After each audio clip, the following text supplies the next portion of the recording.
Olá, sou o professor Flávio Tabellini. Vamos estudar condicionamento de ar e refrigeração a gás, ok?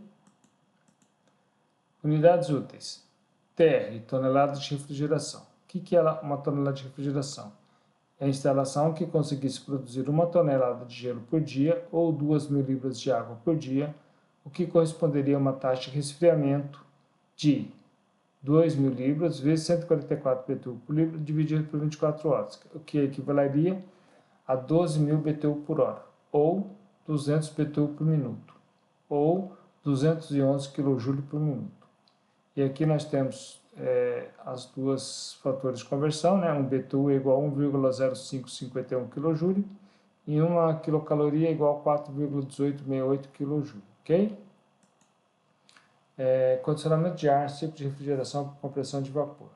É o mesmo circuito, os mesmos equipamentos de refrigeração por compressão de vapor, né, no condicionamento de ar, só vai mudar os níveis de temperatura da região quente e da região fria. Então nós temos aqui o compressor, condensador, válvula de expansão e evaporador, tá? Mesmo tudo igual ao que já foi falado anteriormente, tá? Tem a compressão, né, aumenta a pressão e a temperatura, passa pelo condensador, perde calor.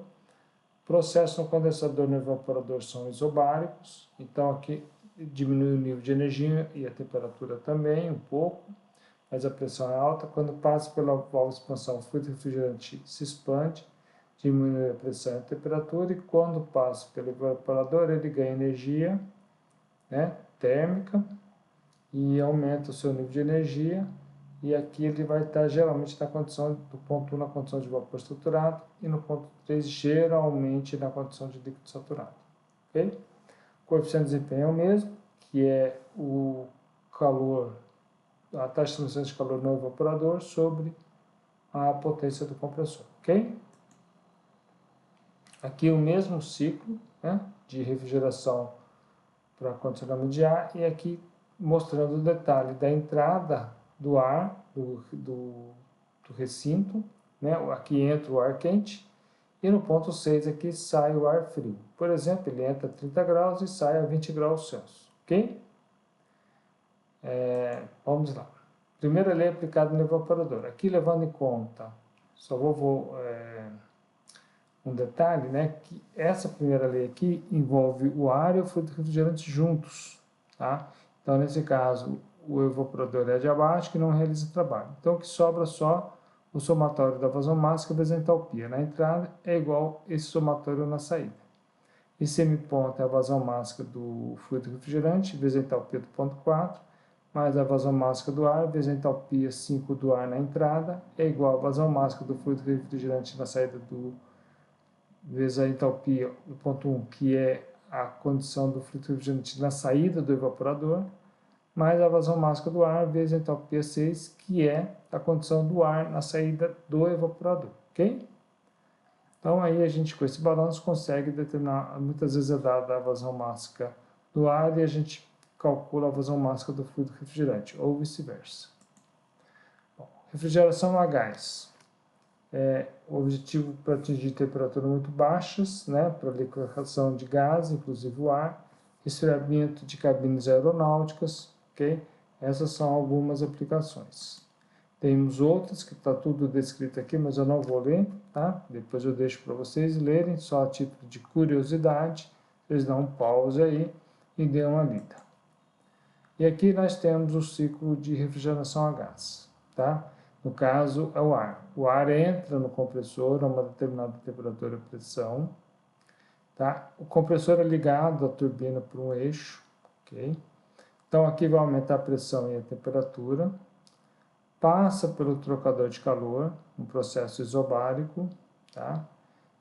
Vai perder energia para a região quente, tá?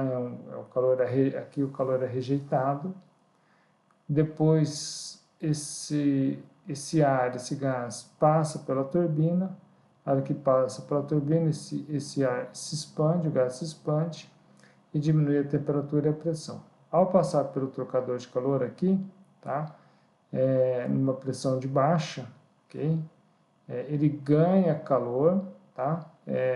Calor adicionado através da região fria. Então, é essa região aqui que a gente está tentando manter refrigerada. Esse aqui é o nosso interesse nesse ciclo de refrigeração a gás, ok? Bom, e aí volta ao ponto 1 novamente. Então, nós temos, se for um ciclo ideal de Brayton, tá? Esse aqui é um ciclo ideal de Brayton. No compressor e na turbina, os processos são isentrópicos, e nos trocadores de calor são processos isobáricos. Senão, o compressor e a turbina podem ter suas eficiências isentrópicas. Aqui a figura da temperatura em função da entropia. O ciclo 1, 2S, 3, 4S1, para o caso do ciclo ideal de Brayton, em que o processo de 1 para 2S é o processo isentrópico no compressor, de 2S para 3 um processo de rejeição de calor no trocador de calor, de 3 para 4S o processo isentrópico na turbina, e o processo de 4S para 1 é o processo de adição de calor no trocador de calor. O ponto 2, em relação ao 2S, é quando existe uma eficiência isentrópica no compressor. E aqui o 4S com 4 é quando existe uma eficiência isentrópica na turbina, ok? Aqui mostra a faixa da temperatura da região quente, e aqui da região fria, e aqui são as temperaturas do gás no ciclo de Brayton, ok? Então, temos aqui o ciclo ideal, tá?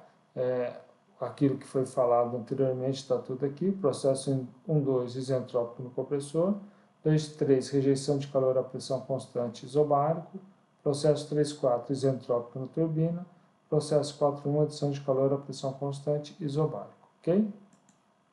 Bom, eficiência isentrópica no compressor, tá? Então, vai ser a entalpia H2S menos H1 sobre H2 menos H1.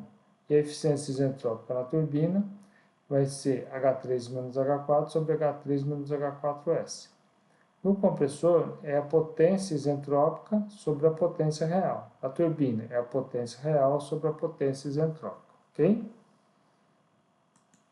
E aqui nós temos a análise do ciclo de Brayton, os 4 componentes aí, a potência de compressão, vazão máximo vezes H2 menos H1, calor rejeitado, o que sai, vazão máximo vezes H2 menos H3, potência na turbina, vazão máximo vezes H3 menos H4, e o calor adicionado é vazão máximo vezes H1 menos H4, ok? Isso aqui tudo aplicando a primeira lei para volume de controle em regime permanente com uma entrada e uma saída, ok? Então tá aí esse ciclo aí de refrigeração a gás. E por último aqui, o coeficiente de desempenho do ciclo de refrigeração a gás é o que? É o calor que entra sobre o trabalho do ciclo, ou a taxa de transferência de calor adicionada ao ciclo sobre a potência do ciclo. A potência do ciclo é a potência do compressor menos a potência da turbina. Temos que entender que a potência do ciclo é igual à taxa de transferência de calor do ciclo. A potência do ciclo, nós já falamos agora há pouco, que é isso aqui, a potência do compressor menos a potência da turbina. E a taxa de transferência do ciclo é a taxa de transferência de calor que sai menos a taxa de transferência de calor que entra. Ou podemos vir por aqui, ó, o que entra é igual ao que sai. O que está entrando? Potência do compressor e a taxa de transferência de calor adicionada ao ciclo. E o que está saindo? Potência da turbina mais a taxa de transferência de calor rejeitada no trocador de calor na região quente. Esse que entra na região fria. Essa equação é igual a essa aqui, tá? Beleza? Então é só isso.